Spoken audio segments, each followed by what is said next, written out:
Hello again.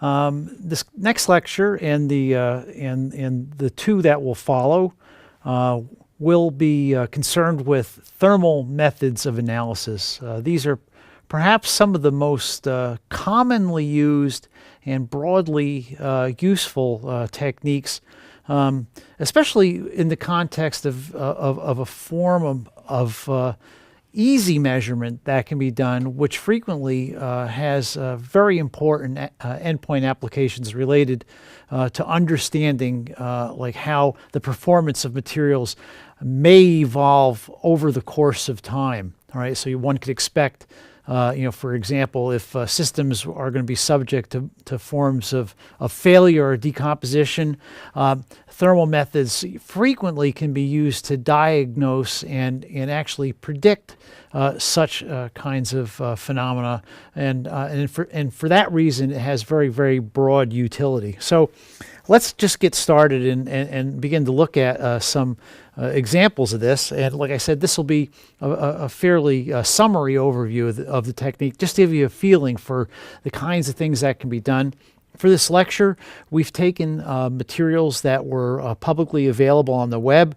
I would like to, basically put up in this slide these very good treatments that were given from coursework materials provided by other institutions, and I recommend that you go and study these materials if you find anything here to be of interest. And there'll be some supplementary slides at the end of the three sections dealing with this set of methodologies. So the first thing we should do is just talk about what it is that we do in thermal analysis, and that is we look to determine specific properties of a substance or a material as a function of temperature, and basically, there's a number of things that we can do with regard to exploring how properties or attributes change as a function of temperature. But basically, these kind of more or less break down into two descriptive categories. One is that we can measure a thermal response that involves heat flow either into or out of a material, and in a complementary set of measurements, we can measure how mass changes as a function of a change in temperature. And an interesting point to note is that many times the instruments that you would use to do measurements of this type actually convolve multiple forms of measurement, such that one is not usually picking an instrument to do one form of analysis or another, but rather to basically explore a variety of different phenomena, again using a common instrumental platform. Now, another important point is that the control characteristics of modern instrumentation is such that it's possible to also very precisely control the temperature program that's used. So to the extent that we would vary temperature and look at the response of a property, it's important for particular analyses to actually control the rate with which we change temperature, because from that can be extracted other forms of information, in particular information related to kinetics. Okay, and so let's just dive in and see what we can learn about this, and noting that we'll start first with where studies are done following changes of mass, so-called thermogravimetric analysis, TGA, and other forms that would involve a differential thermal analysis, for example, differential scanning calorimetry, which would be a form that follows characteristics of heat flow. Okay, so thermal methods are actually broken down here on this slide, and just to give you a feeling for the kinds of measurements that are done, TGA are acronyms given to measurements of mass, and so like the things you would follow here are decomposition, oxidation, where anything that produces a mass change in the sample would be subject and amenable to study by this kind of technique. This second and more powerful mode of analysis, DSC, differential scanning calorimetry, basically is a measurement that has the ability to use the property defined as heat capacity as a way of deducing information.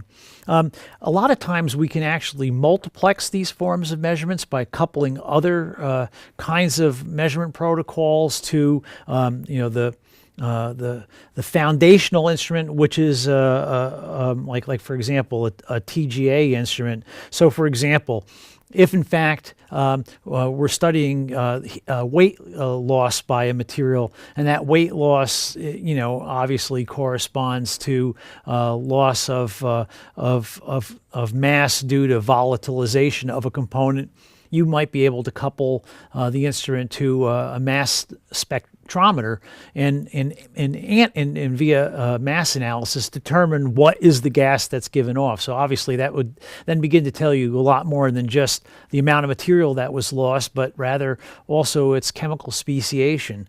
And and there's other examples here that are listed, and so you could go ahead and consult the literature or the internet to find out more about these possibilities. But again, very powerful and very broadly evolvable. So the first order business, let's look at TGA, thermogravimetric analysis.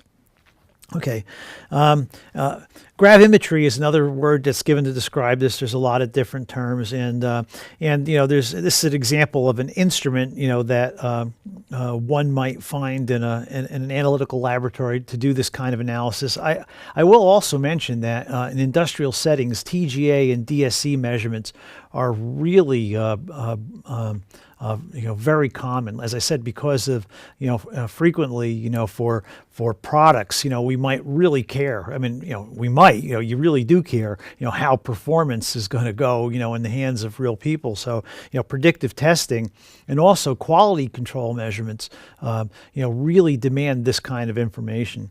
Okay, so anyway, you usually observe mass loss because things mostly decompose when you heat them up to very high temperatures, but similarly, we might also measure things related to evaporation of entrained volatile components, sublimation of constituents, and basically reactivity or other kinds of phenomena occurring within the sample. As long as it is a process that has a mass change, a loss of mass from the sample, or a gain.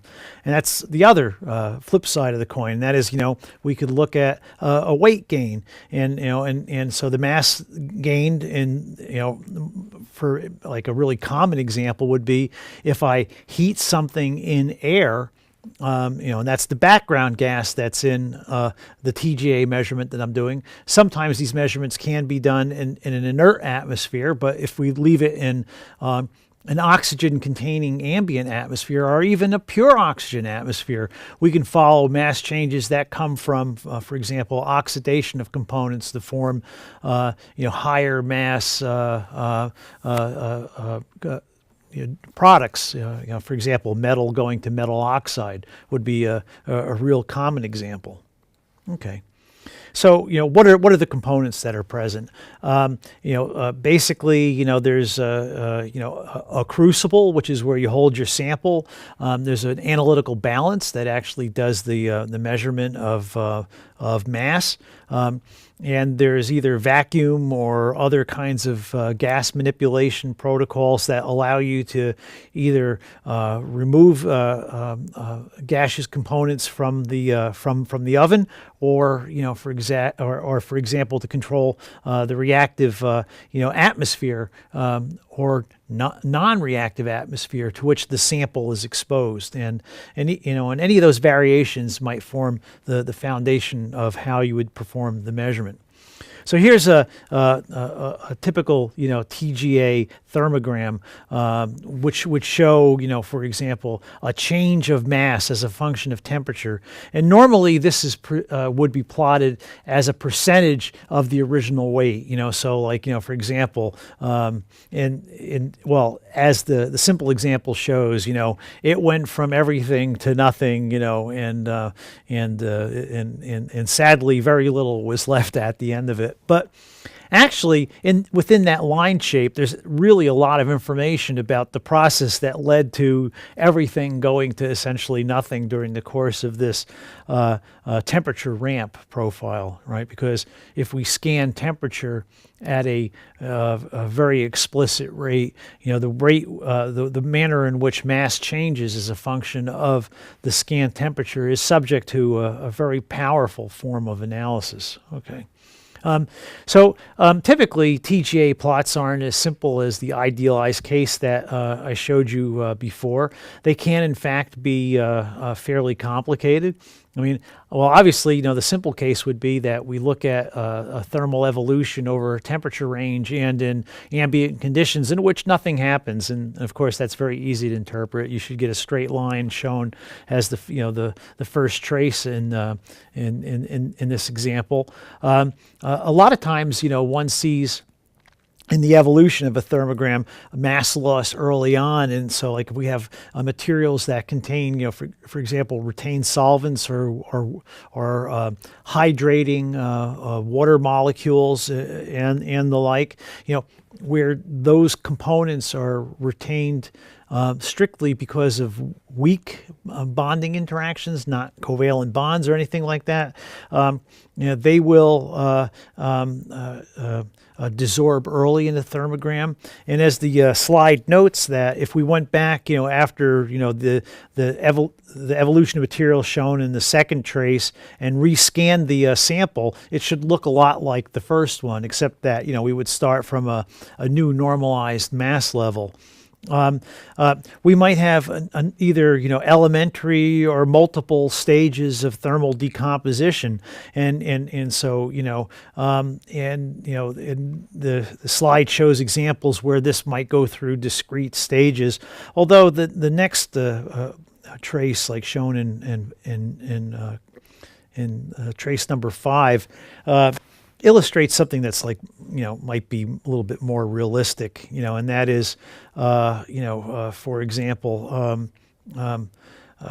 things that have multiple intermediates, overlapping forms of phase evolution, unstable intermediates, basically, some line shapes that are just somewhat more complicated to interpret, but again, with mass loss. The next one is just basically illustrating that case whereby there might be a weight change, and that weight change, and mass change, and that mass change is reflecting, for example, oxidation. The reaction of iron powders with oxygen to form iron 3 oxide, Fe2O3. Would be a good example of that. And sometimes, things show something that we might consider to be a little bit more funky, like it's shown in the last trace. And that actually is a real example that's illustrated on the slide. And that is silver, tends to not oxidize in oxygen ambience to more than, a few monolayers of silver atoms. But if you run the temperature up, the oxides grow thicker. But you actually, at a given partial pressure of oxygen, you can get to a temperature at which the reactions then go back the other way and oxygen begins to be evolved from the sample. So in principle, you could scan for a particular gas phase ambient over a range of temperatures in which you get a mass gain due to oxidation and then mass loss due to the fact that the sample then begins to disproportionate back the other way, desorbing molecular oxygen and returning the metal back to its metallic state.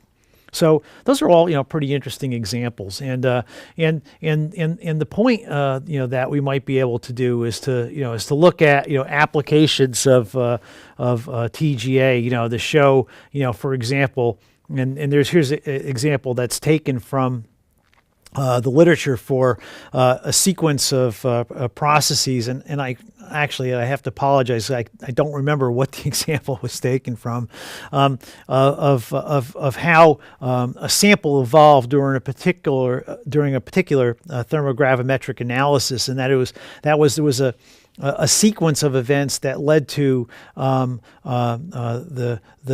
desorption of waters of hydration. So you see, a certain mass loss for that. There was a decomposition reaction that liberated carbon monoxide. There's a mass loss associated with that. And in point of fact, if you were to do a careful analysis of the total masses and whatnot, you could actually say something about that composition, and then then again another mass loss process, which in this case was related to the evolution of CO2. So a sequence of decomposition reactions which liberated volatiles and left a residual mass of roughly 39%. And the thing to understand about this, and what's shown, down in the bottom part of this plot, is the reason why you get steps like this is because, in point of fact, we have to think about what are the nature of elementary reaction rates, and that is, as a function of the magnitude of and here in this case, a series of first order, rate constants, and going from basically reasonably fast to reasonably slow. You can see over this range, the half-lives of the reaction at room temperature, okay, scaled by about like something on the order of here to the end of the universe kind of spans. It's like many orders of magnitude, and so these changes these changes in half-life, mean that that the reactions, even though every reaction is going at some finite rate, I mean they're vastly different rates, and fast reactions go quickly at a given temperature, but as we scan temperature, you scan into the range where slower reactions then become fast, and the way a scanning kinetic spectroscopy such as this works is that in point of fact, right, we are scanning temperature, which means that we're actually doing a temperature program that explores the rate constants associated with chemical phenomenon, right, and we see peaks and things of that sort when the temperature scan rate begins to approach a regime that's comparable to the time scale associated with the half-life of the reaction at that temperature, and that you would actually see the rate begin to accelerate. And so if we're following the evolution of something, the rate is accelerating, and we see that that component is showing up in the signal, but then we start to deplete it and it goes down again, right? And so we see that as an acceleration of mass loss and then a depletion. And you can analyze that waveform in the context of the temperature program rate to actually extract information about that temperature-dependent rate constant. So it is basically a mass-detected kinetic spectroscopy. I think that's kind of a good way to look at it. And we could discuss this more if that isn't a completely intuitive sort of idea. But now here's where the nature of a scanned temperature program actually is illustrating these kinetic effects. Okay, so and that is we have to pay attention to what is the temperature program rate, right? And so this is showing an example of following a mass evolution for two very different temperature programs, right? And that is one that's done very slowly, okay, and another one that's done rapidly. And one of the things that you'll notice is that, if you change the temperature scan rate, the line shapes change. So basically, if you have multi-component decompositions going on, in one case versus the other, you lose actually analytical resolution of those techniques. But actually, the more important point is that you actually will in fact impact in a quantitative way the temperatures that you actually see processes happen at. And that is, so for example, this is actually shown by like, for example, the TG line shape that's, the TG line shape that's shown here on this slide. Well, it sort of looks like there's two functional components, but if we take the derivative of that, you can actually see that there are two components. And if you look at where those peak max are, here, and actually, look at where they show up in the structural definition in a temperature program that's done at a higher scan rate. You see that basically, peaks shift, they're broadened, they can merge, and this is actually, reflecting this underlying, kinetic sensitivity of what you're actually measuring in this kind of measurement. So this is part of the skill in using it, to know like how to best extract from a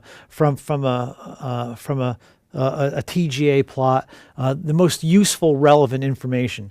Now, if all I care about is mass loss, and for the example shown, if I were to say, it'll decompose with a reasonable rate above 100 degrees centigrade, and ultimately, you're subject to mass loss that's of the order of about 40%, and rather high stability for the retained mass content after that, right?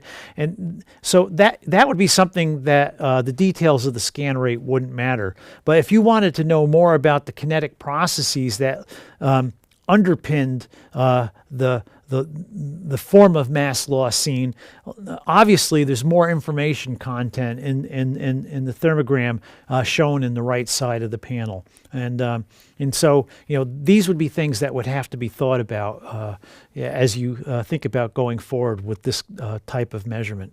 And here's a real classic example, a measurement of, and also they give you a feeling for the amount of sample. Actually, instruments can probably do better than 10 milligram sample sizes, but the sample size requirements are not very large. You can actually use relatively small samples. And which is fortunate, because sometimes materials are precious, and it's actually showing for doing analytical measurements on a host of different polymers, a temperature scan rate of 5 degrees Celsius per minute. That's they're incrementing in a linear profile the temperature by 5 degrees every minute, right? So we're linearly changing the temperature from ambient up to 600 degrees and above in a nitrogen background, right? So this is being done in nitrogen because presumably the interest in this measurement was just to look at the intrinsic thermal stability of the polymer in an inert ambient, not to look at how it burns in oxygen or if it would burn. And one of the things you can see is that a lot of polymers actually decompose with complete loss of all the mass, and that's like remarkable, right? Here's polytetrafluoroethylene, which above 500 degrees centigrade actually decomposes with essentially all the mass being lost. And this is actually illustrating a pretty interesting thing about polymers that are made by olefin polymerization methods, where we convert pi bonds to sigma bonds. They also can go back to forming olefins again. From the sigma bonds can go back to forming pi bonds when driven thermally, right? Because a lot of the formation of a high molecular weight polymer comes from the fact that the reactions that make them are exothermic, because you're overcoming entropy. And that in the case where we generate an intermediate that would be involved in chain growth to form a polymer, but in an environment in which there's no monomer present, the equilibrium condition would be to shift the polymer back to the monomer side of the equilibrium, right? And hence, polymers unzip and all the mass could go away. And you can see for certain materials, this happens, with some sort of efficiency, with some kind of efficiency. But here's a case, PVC, which is polyvinyl chloride. That's a vinyl polymer that contains a single chlorine substituent on the side chain. And I don't know this for a fact, but I'm sort of like really confident, and I would make the bet that some of this weight gain here is related to the elimination of HCl, and that is we get to a particular temperature, for example, up above 200 degrees centigrade, this material starts to decompose via the loss of HCl, right? And that's actually a significant amount of the mass that's present. And we wind up with a residue, which then undergoes subsequent decomposition at higher temperatures to form another residual form of material. And probably, this starts to probably look pretty carbonaceous because we're generating forms of high molecular weight, highly unsaturated material via these elimination reactions, and they can probably subsequently cross-link in the solid state. PMMA, polymethyl methacrylate, again, another example of vinyl polymer that completely unzips with essentially no mass retention. And so you can see, this would tell you that this is a, PI, polyimide. This is a really good high temperature polymer. It's of all the ones shown, it's really the most stable. Really high temperatures get you up to the point where we start to see thermolytic decomposition reactions going on. All right, at least reactions that are occurring with change of mass, because that's the only thing we know from this is reactions which change mass. Okay, so here's an example of more quantitative measurements, right? So this is heating a sample of calcium carbonate, right? It's a sample that contains a certain amount of water of hydration, and we know the thermal chemistry in this case actually pretty well, but pretending that we didn't, okay? And this is probably the earlier example that I showed you that I couldn't remember. That just shows you that I'm a little bit jet lagged as I stand here giving this lecture. That in fact, at the early temperature regime is the loss of these unspecified numbers of water of hydration. Well, this thermogram actually will tell you how many water molecules are present, right? We can actually turn that into a real measurement, knowing, in fact, the initial weight of the sample. We then get to a sequence of reactions that occur that lead us through I'm sorry, this isn't calcium carbonate, this is calcium oxalate. Okay, leads us through a series of decomposition reactions, calcium oxalate to calcium carbonate via the elimination of CO, and then calcium carbonate to calcium oxide via the elimination of another single equivalent of CO2. And then we can go ahead and look at this in differential form, right? And we have protocols that we would then be able to use to look at the, for example, kinetic attributes of that reaction as shown here via the this derivative mode plotting. So basically, we could fit these line shapes to a kinetic profile. Here's another example of a zirconate, a very complex form being analyzed this way, and then going to a mass residue, which is then very systematically analyzed in terms of the weight loss component. I would say this is kinetically much more complicated than the example shown, right? And maybe you don't go into that in grisly detail to try to assign all this, but in point of fact, you could really do a very careful set analysis and actually deduce, how it was that 15 equivalents of water molecules were lost from this, and then ultimately 2 equivalents of SO2. And say something about the sequence of these transformations, but ultimately, that via all this evolution, in fact, that we wind up with a final product speciation of 5 equivalents of zirconium dioxide. And that gives you a feeling for the kind of measurement and the power of the kinds of measurements that come from a very elegant but elementary form of a scanning kinetic measurement, where the kinetics are deduced via the measurement of mass. And with that, I'd like to thank you, and we'll come back and look in a moment at the next mode of analysis involving a thermal profile. Thank you.